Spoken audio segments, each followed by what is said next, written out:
listening to Make It, a podcast by Bonsai Creative that helps creatives in film get where they're going faster by sharing the advice, knowledge, and insights of professional creatives across the film industry. I'm your host, Chris Barkley, and with me today is my good friend and Make It podcast co-host, Nicholas Buggs.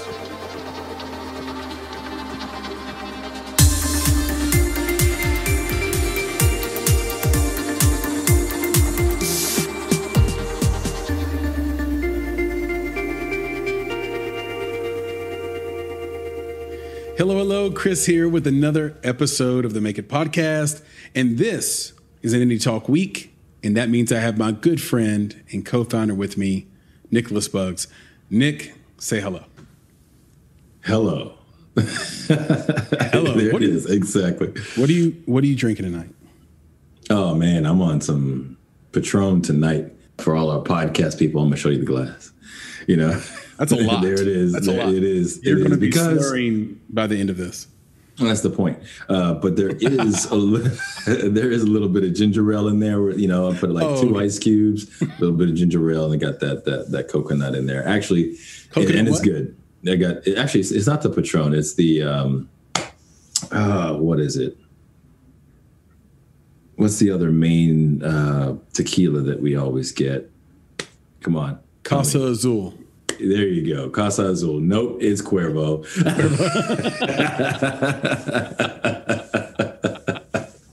I've got some Don Julio 1942.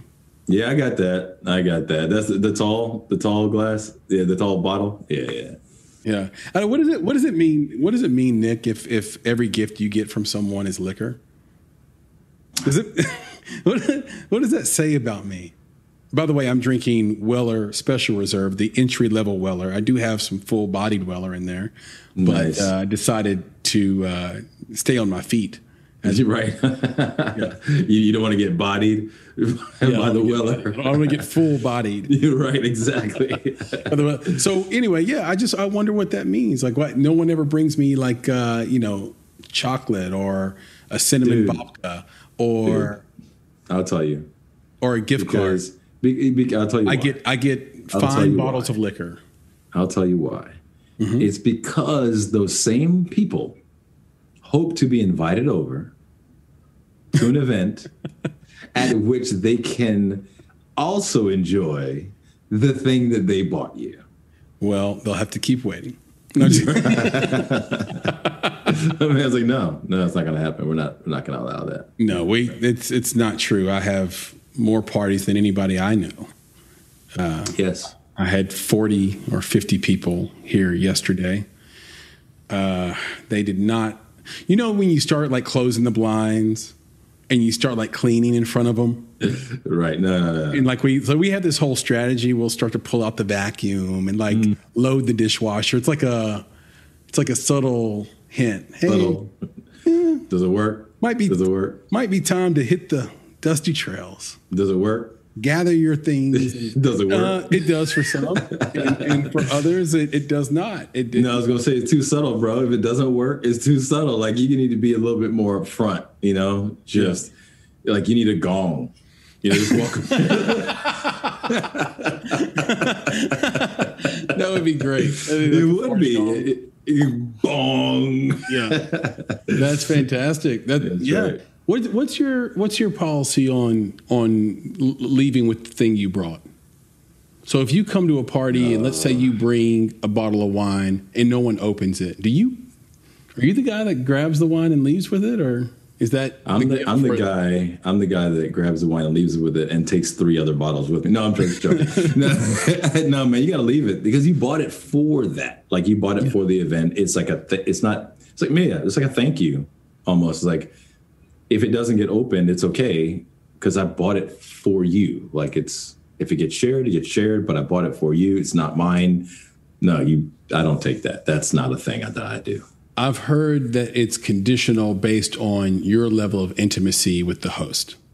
So first time you are invited over, you have to leave whatever you brought. If you brought your coat, you have to leave it. It's yours now, Chris. Right. Sorry. Yeah. But if you invited me over, and I brought, let's say, a bread, I'd take the bread. If you didn't eat the bread, I'm taking the bread back.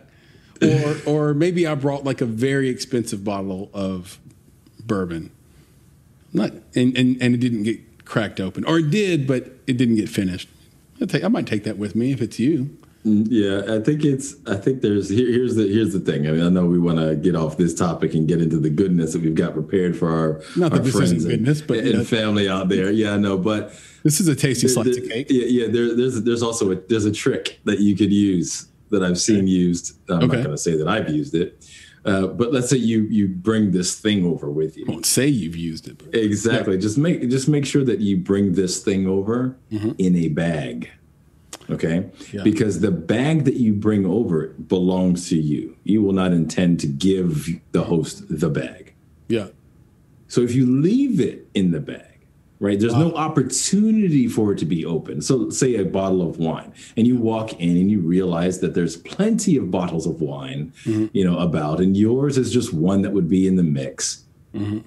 Just don't bring it out. And if you never brought it out, it never came. It's very existential. It's a tree that falls in the forest, and no one is there to hear it fall. Exactly. And then you can take home the bottle of wine because it never revealed itself. It never happened. Exactly. How can I take a bottle of wine that never arrived? Never was there. Exactly. So if you leave the bottle inside of the bag, or said cooler or whatever it is that you own, right? That's the other trick right there. Yeah. You have a cooler. If you bring the cooler, no one expects you to leave the cooler. Yeah, or like a cooked dish. If you bring like macaroni and cheese or buffalo dip. Right.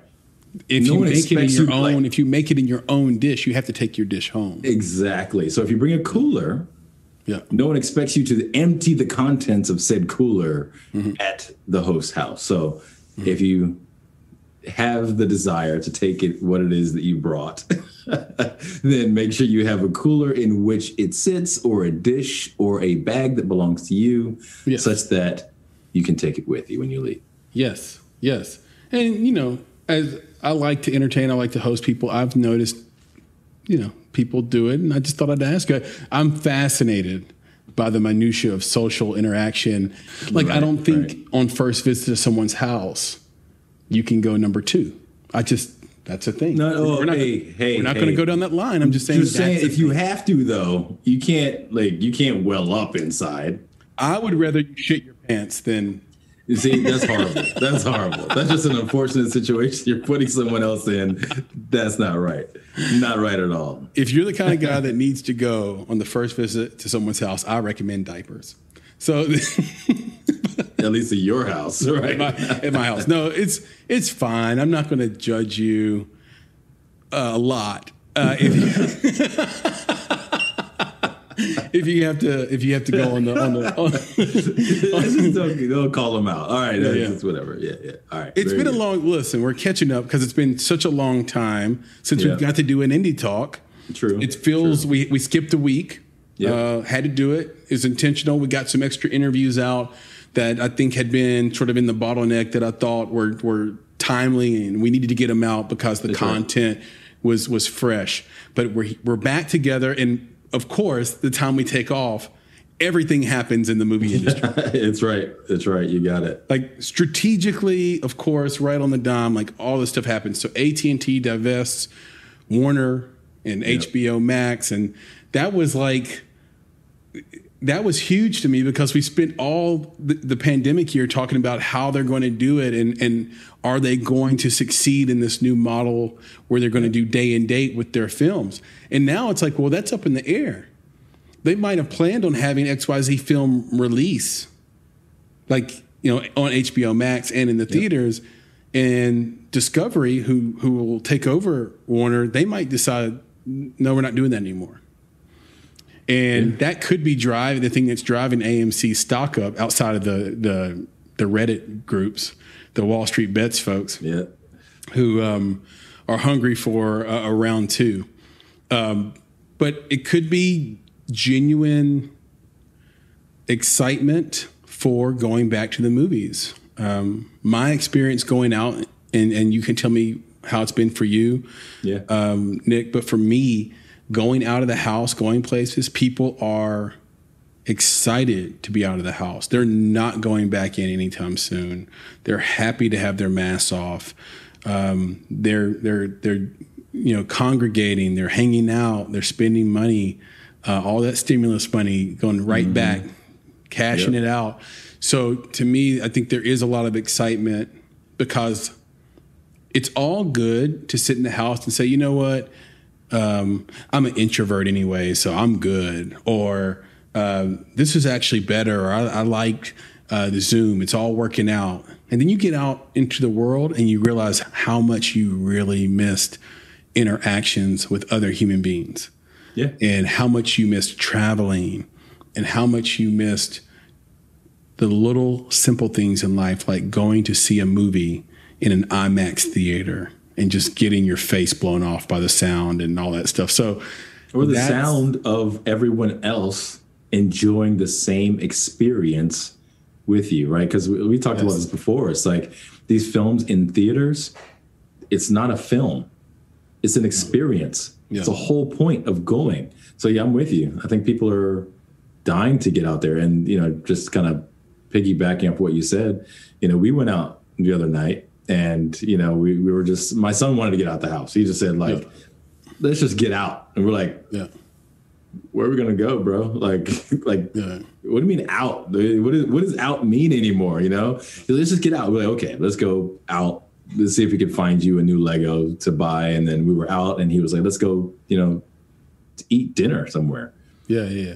We're like, eat dinner somewhere. What are we talking about, man? I mean, that's not, you don't do that. Like, it's not a thing that people are doing. Yeah. And we decided to go and, we there's this restaurant that we wanted to go to and, we kind of did the quick drive by, right? Like, what's going on? How many people are in there or whatever? Yeah. And we drove by, we parked and we went there and we're like, there's like a lot of people. See? Yep. A lot of people. And you don't eat with a mask on. No. Right? Everyone in this we still haven't figured that one out. Yep. Right. Everyone in the packed restaurant, no mask. Right. And where I'm at, there's no restrictions anymore. Right. There's no restrictions on the number of people. Quick tangent. Quick aside. Are you at all surprised, as a creative innovator that you are, a creative and innovative guy like you are, that no one invented this? The mouth open mask. So you wear the mask. It's right here. And then and there's a mouthpiece that goes in the upper part of your lip and the lower part of your lip, like a retainer that goes outward. And then it kind of can seal shut like a Ziploc baggie right here. And then when it's time to eat, you just... Bro, that's overly complicated. All you need is a flap. Or you can have a doggy door. That's going to get messy. That's going to get messy. Flap it out. You're right. Can you imagine eating a burger? Yeah, or eating a burger with a flap. Does they come in different sizes? Right. Burger flap. If you only eat Takis, there's a flap for that. The burger flap is 7 inches wide. Exactly. You need somebody else to hold it. Hey, can you hold this out of my flap? I need to take a bite. But yeah, people are out. People are out. The only people who were wearing masks were the people who worked there. Yeah. And it was and everyone was cool with it. So I think, it's weird. I think this is where you're, like you said, that AMC stock. It's like, wow, we lifted the restrictions, and next thing you know, people are out. People are enjoying it. They're not scared of one another. They want this. They've been waiting for this. And it's a combination. I think it's some people who are, they're vaccinated and, like, hey, look, I'm good. This is why I got vaccinated. And then you have that, I think, that younger set of the population. It's that target film population that are like, look, I might get it, but I'm young, I'm healthy, I'll be okay. Yep. Right. And people are out. Yeah, I think so too. And I just think that the context of what's happening in the country really dictates people's optimism around that stuff anyway. When you had the orange one in office, Mr. Trump there in office, I think that he was such a bombastic character and such a sort of cult of personality leader that when he would say things, oftentimes half of the population wouldn't take it at face value, right? Like, well, I'm going to push that to the side and not trust it as a fact. Just by whereas virtue. Whereas you had someone measured like Obama, you felt good about believing the things that he was saying. And I think you have Biden that has a similar type of different demeanor than Obama for sure. He's more folksy to me, but also the point is he engenders a lot more confidence. And so if Biden says, well, people who are vaccinated don't shed the virus, and he repeats that, then we believe that. Where if Trump says it, maybe the media attacks him, justly or unjustly. Maybe he says it in a way that's really bombastic and has, Trump is like a master of puffery, right? He like over enunciates everything, over hypes everything he's saying. So you start to get the sense of like, it's like reading a sign that says the world's most famous cheeseburger. And you're like, 2 burger references, by the way, so far. I don't know why. But, and you're like, well, how can you prove that? Well, you can't prove that. And that's the nature of puffery. That's a marketing. Right. So I think that's been a big part of it too, is like people are finally looking at the math of this thing. Okay, wait a second. This is the active rate, according to the CDC active infection rate in my area. And there's this many people that live here. That means I have like a sub 1% chance of running into someone that even is actively infected. Like, ooh, wait a second. Whereas with our previous administration, we didn't have that faith. We're like, well, we don't know what the truth is. And the timing is different as well. That's a part of it. So I'm glad to see it. And then the other thing that happened, by the way, so we have AT&T divesting Warner. We have obviously Warner with HBO Max and Discovery. Discovery is a behemoth, and it's very well led. They do a lot of stuff down in Knoxville. A lot of what Keith McDaniels, the director of Knoxville Film Festival, calls reality porn. They do a lot of reality porn down there for the Discovery Channel. So they're going to run that. And then the other big news is Amazon buying MGM. And the main point of that is that Bond franchise that's earned over $20 billion, and seeing what they're going to do with that. And that made me start to think about one of our talking points, which is the coming fifth wave of entertainment. And just to let new listeners and even listeners that have been with us since day one remind them of the waves. Wave one was disruption, where film sort of took over and became a thing, moving pictures, Charlie Chaplin, etc. Phase two was media mainstream dominance, where people were going to the movies 3 or 4 times a week. Phase 3 was home video, where VHS and that whole idea of renting a movie sort of dominated entertainment, gave a new revenue stream. Before, movies just had one way to make money. Then now they had the release plus the home video. And then the fourth wave, we're in it right now. It's the streaming wave, driven by Netflix. Netflix completely disrupted it because the video stores no longer exist. That's right. That's why it's a wave. And the fifth wave is going to be where every single person has their own distribution point. So this sort of self-monitored, self-controlled distribution point. And these tech companies, and so you look at Amazon, you look at Bezos buying MGM, you look at the way tech is deeper and deeper in media every day. These buys make me realize, tech is just going to eat media, because they have the influence and the power right now and the money to do it. That might shift. 20, 30 years ago, it would have been the telephone industry or telephony, right? Mm-hmm. Like it would have been those guys. It would have been, or electronics makers like Sony, when Sony bought Columbia in the 80s. I think it was Columbia they bought. So these things do have ebbs and flows, but the question is this going to be sort of the final state of media? Right? Is there something else that's going to happen beyond being able to stream? Or is the next thing just going to be it streams faster, right? So it's hard to say, but I think either way, you're going to get to the point where each individual will be able to, and there will be applications to help you, will be able to monetize their content. We talk about, Nick, and we've said on many occasions, there's more video uploaded to YouTube per day than any one individual can watch in their entire lifetime. Right. The caveat to that is that YouTube as a service is fueled by a relatively small handful of A+ creators. That content, Nick, that gets uploaded that we're never going to be able to watch, it's drivel. It's for the most part, it's fodder. So there are people like Mr. Beast who have 50 million plus subscribers. He's going to wake up one day and be like, hold on now. I'm really the guy that drives traffic to this site. And everybody that comes here to watch my content watches 15 more videos, not by me. Right. Thanks to me. But brought by me. Yep. And there are all these people that have, these people that have 10 million plus subscribers, and it's just a relative small handful globally. They really are the ones that own and run YouTube.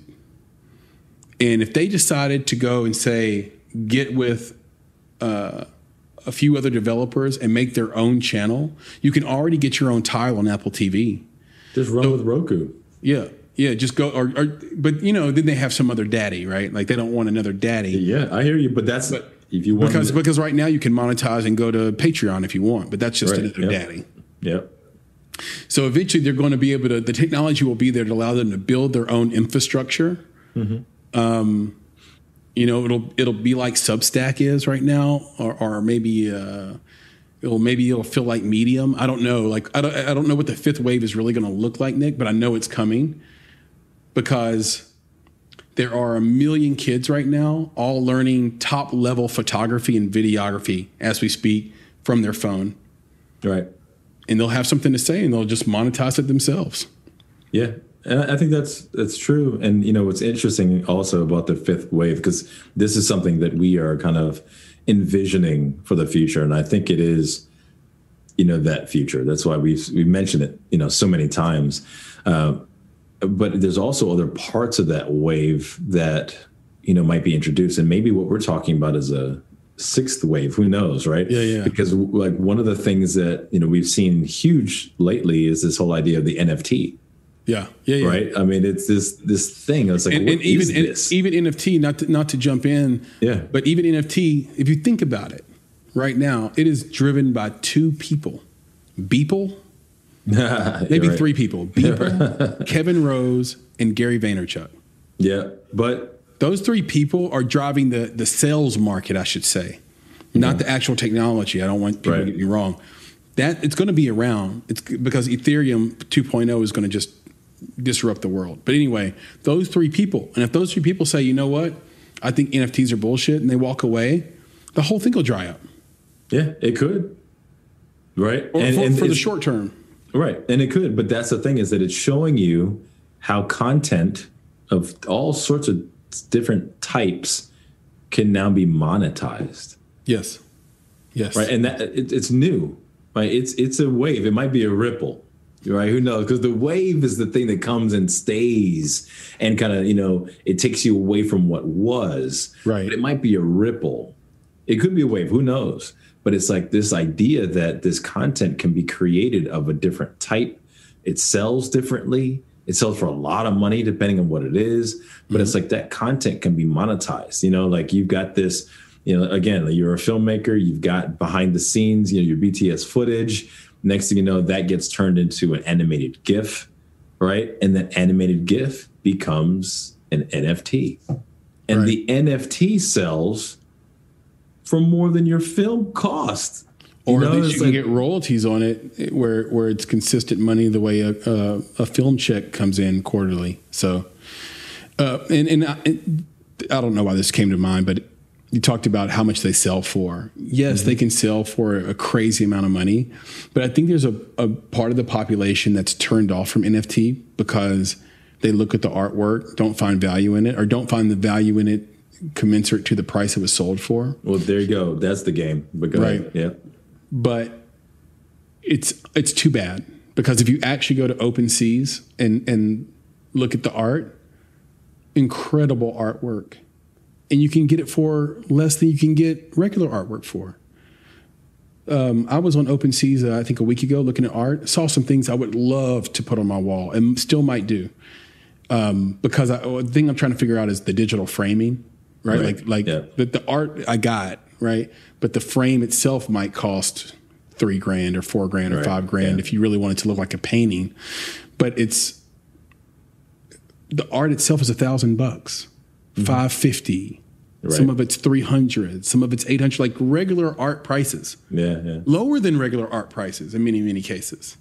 But like you said, I think it does a disservice for like the New York Times or Bloomberg or LA Times to come in and write stories about NFTs selling for millions and millions of dollars, because for most people in the population, they're grossed out by it. And it's like, no, just go there and look at the art.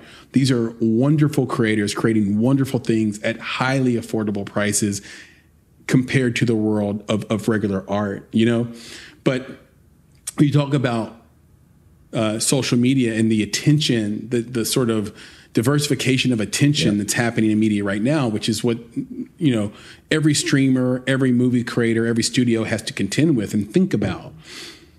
But even those sites are driven by their top creators. There's a reason why there was a TikTok house where the top TikTok creators all live together, 19 of them. Their whole job is to push content out, and in turn, they get a house to live in, and TikTok's going to drive their algorithm to that content that they've already basically paid for. And if those guys decide to walk and monetize for themselves, then what reason would there be to go to the platform? Right. If you're getting the content. Yeah, if the top creators leave any platform, and there's, like I said, such a relative small handful on each given platform, if they just walk and monetize themselves, and they will figure it out in the fifth wave, the platforms are sort of rendered useless, with maybe the exception of Facebook, which was never based on celebrity, and Twitter, which is based on fighting people you don't know. So we'll always want to do that, no matter who's on there to fight with. I've known people that got on Twitter and fought with a robot, and they didn't know it was a bot. They didn't know it was a robot. They thought it was somebody real. It was like getting an argument.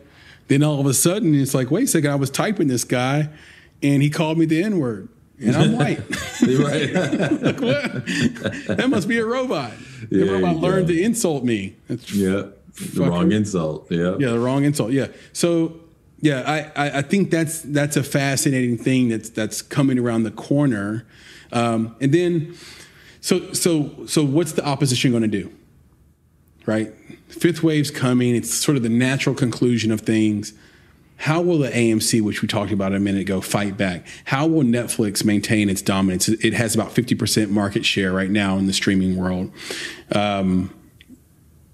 With Hulu and Amazon right on its tail. Of course, with Amazon, Disney. Their trick is they add every Prime user as a watcher, and that's not true. You could have Prime and never watch their channel. And never watch a video, right? Yeah. So their being second place, I think is a fake second place. I really think Hulu is second place. You think Hulu or Disney? Well, Disney's fourth place. Like they're kind of far behind Hulu. Okay. But they have a partnership with Hulu as well. So we'll see how long ESPN Plus. Right. Yeah. We'll see how long it lasts. But I just don't think Amazon's is a true number two, because they're counting Prime users. But anyway, I think the way they use it, I think the weapon they have is great content and IP. And I know you've talked about this a lot. We both talked about this ad nauseum. That's going to be their weapon. Their weapon is, what? Everybody's attention is going everywhere, but what we're going to do is we're going to own IP, and our IP is going to be incredible. It's going to be, and we talked about moats a lot, the business moat. It's going to create such a deep and wide moat between us and the everyday creator, the amateur creator, if you will, that will be our lane, right? And we'll just be in, so AMC will be in the lane going forward of just being a controlled distribution point for only the largest films made by studios. So films that cost hundreds of millions of dollars in budget, or have some sort of, forget it, not even cultural significance. I think that's going to be their lane in the 20 years. Yeah. And then Netflix is going to say, hey, we own these shows, this content. we're willing to go into debt for it because that's going to be our shield and our armor for the fifth wave that's coming. And then, Amazon doing the same thing, kind of buying up James Bond and buying up IMDb Pro. So they kind of own the database of the movie watcher, which I find I find that so interesting. Like how do even reviews work anymore if Amazon is in the movie business, right? But owns the movie people reviews. who review it, right? Or for everybody. Or not even the people. It just owns the infrastructure. So they can owns the infrastructure. Yeah. Just hit the button, right? Just make. There's a button that makes it 5 stars. It's just Amazon by default. All their films are 4 or 5 stars. And how long before they pull a Jack Dorsey and like suppress certain reviewers? Right. Like, who's saying that they're not doing that now? Exactly. Yeah, it's mass appeal. I mean, that's just the only way that you can compete, even today, with folks on YouTube. Right? How do you? Because that content is now. So how are they competing with that? They're competing it with major IP. The fact that we're bringing back Masters of the Universe, He-Man. Right. Like, I mean, we're digging in, man. Like, they're going to this huge IP for folks like us who grew up with that stuff, where they're going to want to pass it down to our kids. Like, we're going to get involved in it. That's the game of the major players. Do you think the twist in Masters of the Universe is going to be that he turns from He-Man into Adam now? It's perfect. It's perfect for 2021, He's right? always He-Man, or he's always He-Man. He's He-Man. Then he's like, wait, I gotta sneak, and I gotta go be Adam now.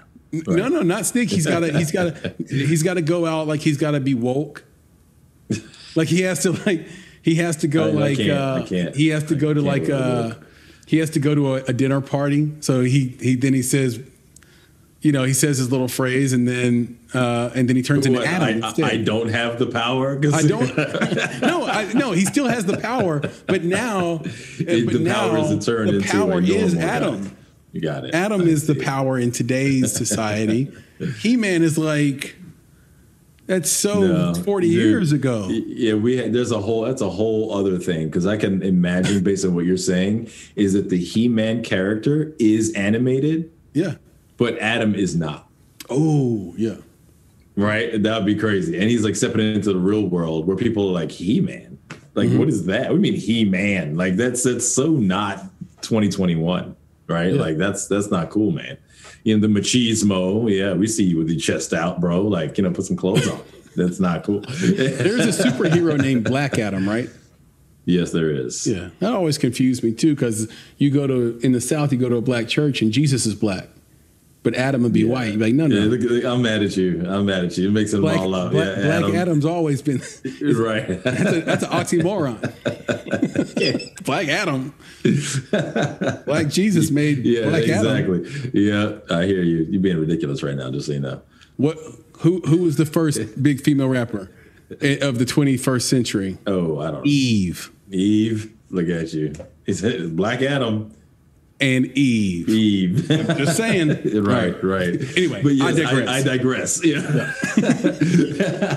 But yeah, it's like, so with Amazon again, who knows? It's this idea of controlling, we talked about it before. You control the infrastructure, right? You control it from the beginning to the end. And that is, it's all powerful.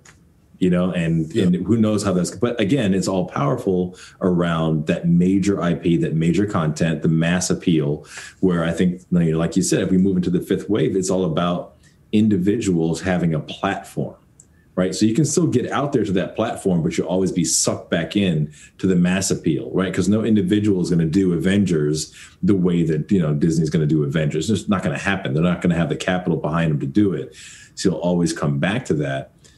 But there will be opportunities in the future, I think, and maybe they're pushing us there. So let's talk about that. Like, Amazon bought this, bought MGM, bought Bond. Disney has, Avengers and Star Wars, and I hear a lot of independent filmmakers and individuals just talking about, like, I guess you could say, talking out of both sides of their mouth, where it's like, they love those movies. Yeah, they're love. Hey, there you go. Flip it up. They're talking like they love those movies because they're phenomenal. Yeah. They're just the resources put into them and what you get out is phenomenal. But they're tired of it. Yeah. Right. Yeah. So it's like, it's true. It's true. Yeah, exactly. So they're doubling down on that stuff that people love and they're going to watch it, but they're tired of it. Mm-hmm. So it's almost like all these major conglomerates are pushing people into the fifth wave. Like, yes, I'm going to watch that, but what I really want is stuff that's meaningful to me or is created by the quote unquote little guy, right? Like, I'm tired of tentpole stuff, man. I want to see something different. I want to see something new. I want to support that TikTok artist, right? Like, I'm going to go to her channel on whatever thing that she created because that's real. And that's not, because honestly, like, I think people love to see this whole fight. It's like the, Elon Musk and Gates and, it's like you see all this stuff like, oh, who's the richest billionaire now? People love to see that. But then they get tired of it. Like, man, I don't even deal with those circles. I don't live in that life. Yeah. I don't want to hear about who's the rich. So Amazon buying this, you know what? That's reason for me to go do something else. Because I'm tired of it. I'm tired of the big companies, the big conglomerates owning everything, all my data, however you roll, and it's exactly. So it's like, I don't want that. So I think, yeah, you're right. I think that's where I feel like all that's happened recently is really creating that opportunity. Like, that's the groundswell underneath that's going to build this wave where it's like, I'm tired of them. I'm tired of all these big conglomerates buying up everything and dictating my content. Let's do something different. Yeah, and it also has to do with viewing patterns that have been sort of unveiled through data and through big data. So what's the reason why scripted TV is dominating again is because people like to binge things. Yep. If you look at TikTok, the reason why it exploded and did so well, and even its predecessor, Snapchat, did so well. Well, its actual predecessor was Musical.ly, but I mean the last social media network to catch fire before it was Snapchat. It's because those were bingeable pieces of content. It's almost like watching a micro show, which is why Quibi should have won, but they didn't. They messed up. They did get bought, or the content did, But that's what TikTok is. It's really, and Snapchat, and now with the Reels, with Instagram, and the way Instagram works, it's so fast to get into the next piece. The next thing. Right. And the reason why is because we like to binge things. Yep. We want to watch The Office. We want to watch Schitt's Creek. We want to watch these shows. We want to watch Cobra Kai. We want to watch these things and binge them over and over and over again. So how do we make a show out of James Bond? How do we make a show out of Star Wars? How do we make a show out of the Avengers? All of those things have come to fruition because people want to binge the thing they like over and over again. And it does make me think, and we can sort of wrap on these points. What advice should we be giving? And maybe advice is too strong of a word. But what should we be saying to independent filmmakers that are looking to sort of be ahead of the puck, which is likely why they're listening to this podcast? Right. Should they go to like a Gravitas or go to one of these independent, indie rights types of distributors, where the business isn't about them as filmmakers at all? Like filmmakers, we want it to be about us. Like, this is the best thing I ever made. This is my magnus opus, or this is a great thing I did, and now I'm going to distribute it. And then they get to that company, and that company buys it, quote unquote, because that's not really what they're doing. But they end up owning the rights. But they don't make it about you. Their model is aggregation. Their model is selling a slate to some streamer, and the word you used earlier was vertical, was owning all the infrastructure. So to me, I hear vertical integration. And so if I'm a paid creator on TikTok, where I'm really driving viewership to TikTok or Instagram or YouTube, I'll probably have the money to start thinking about what it would take to vertically integrate my own content, meaning I own every point of the creation and distribution of my own content. So I don't need a controlled distribution point like YouTube anymore to monetize for me and send me a check.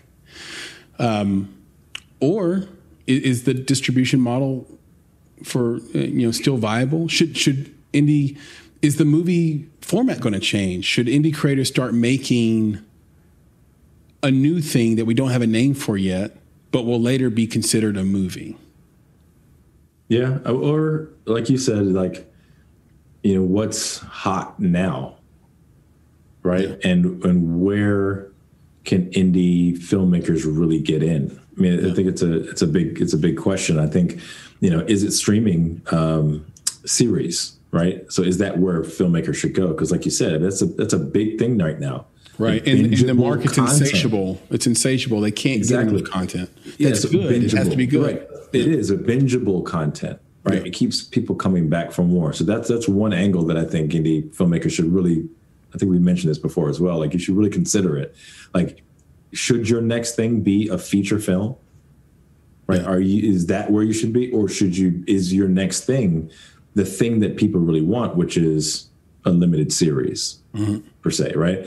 But the other part is that, like, when you look at the major companies, talking about major IP, like, they're not looking for you, right? So we talk about these other smaller distributors, what are they looking for?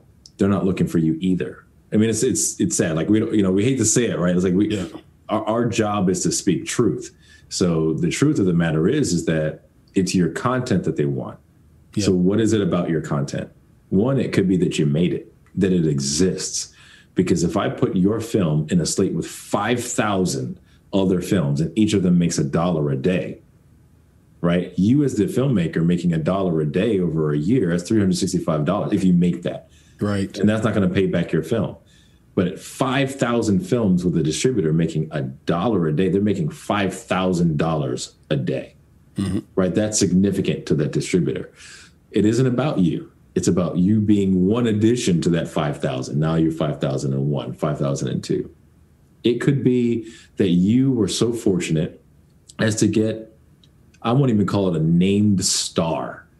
It could be the sister of a star, right? Yeah. It's like you got that in your film, and the distributor's buying that film because buying your film creates a relationship with the family of the star. Yeah. Yeah. Right. So the value is real, right? And it's there. And that's why they bought your film, right? Or decided to at least take it on if you got one of those, distribution deals. Buying on the possibility of profit, but on the certainty of value. Exactly. Right. There's value in that because in the future, again, I bought the relationship. That's what they bought. They bought a relationship. So when I look at this again, like with this, if you call it, it's not even the next wave of things. It's like, well, where does the independent filmmaker fit in all of this? And it's just one of those things that came to me. It's like, well, stop. An idea, right? So I'm not going to, it's not an edict or a mandate. I'm just saying an idea is stop thinking about yourself and your value and what you've done and what it's taken you X number of years to do as the center of it all. You need to think about what value you're offering to the person who will, or the company that will acquire your product, right? So again, it could be that the people acquiring your product, they do horror. They do socially significant films. They're looking to step up their game, right, by having an attachment that is significant in the industry. Yeah. Right. So like these are all those things that you plug in and figure out how does your thing add value to the person who's going to acquire. Not how do you as a filmmaker speak your truth to the world and let them all know. Not if you're trying to make money. If you just want to speak truth to the world, by all means, do whatever you want to do, right? You could, anything you want to do, put it out on YouTube, let people see it. Put it out on Vimeo if you want to be specific to film. Do that. But if you're trying to make money, it is not about you. It's about the value that you provide to the organizations, the companies that will seek to acquire your product. And I think with that kind of focus, it's a game changer. But right. I think it's a difficult one because, like you said, filmmakers want it to be all about them when it's really the business of film isn't really all about you. Right. Because on the content creation side, they just can't get enough. Yeah. There seems to be a race that's happening to get content made and pushed out to places, but they're also not going to make a foolish decision and buy something that doesn't have long-term value that's going to buffer them. Because again, and this would be a good place for me to sort of end my thoughts on this is I do think that we're being pushed to that wave, like you said, Nick. Yep. And there's not going to be a resistance to that part. They just want to make sure, when I say they, I'm talking about the theaters, AMC, Cinemark, everybody, Regal, Netflix, Hulu, Disney Plus, Apple, you name it, Roku. What they want to do is they want to make sure that when that fifth wave comes, they're well buffered against it. Yeah. They have their lane. It's built out. They've got a big moat around them. You can't attack them easily. And you can do that through contracts and through ownership of value through IP. So IP. I guess if we were going to give a little advice, we'd say make your thing. Don't look for a star. Look for someone who has value and brings value to your content in a multitude or a variety of ways, both in their performance, their name value, who they're connected to, where they sit in the zeitgeist, what is their conversion rate on their followers that they have, and then of course, the story you write or you're directing has to be absolutely killer because story is king. So, Nick, and I'll jump in there and just offer that when you do all that, when you do all that, what you're trying to do is create value for a buyer. So all of what you just said is spot on. And I would just say that there's one thing that precedes that, which is identify your buyer. Yeah. Right? Because you're going to want your buyer. Exactly. Because there's hundreds, if not thousands of potential buyers out there. So if you've keyed in on your buyer and what they need, what they want, then you can create a product that fits that buyer. Right. Don't pitch your rom-com to Blumhouse. So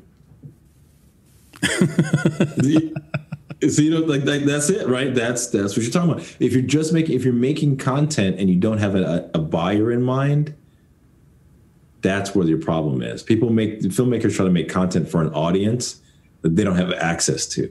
Yep. The buyer has access to the audience. So you're selling not to the audience, but to the buyer first, unless you're in the fifth wave, where you own your own vertical. So, right, including the audience.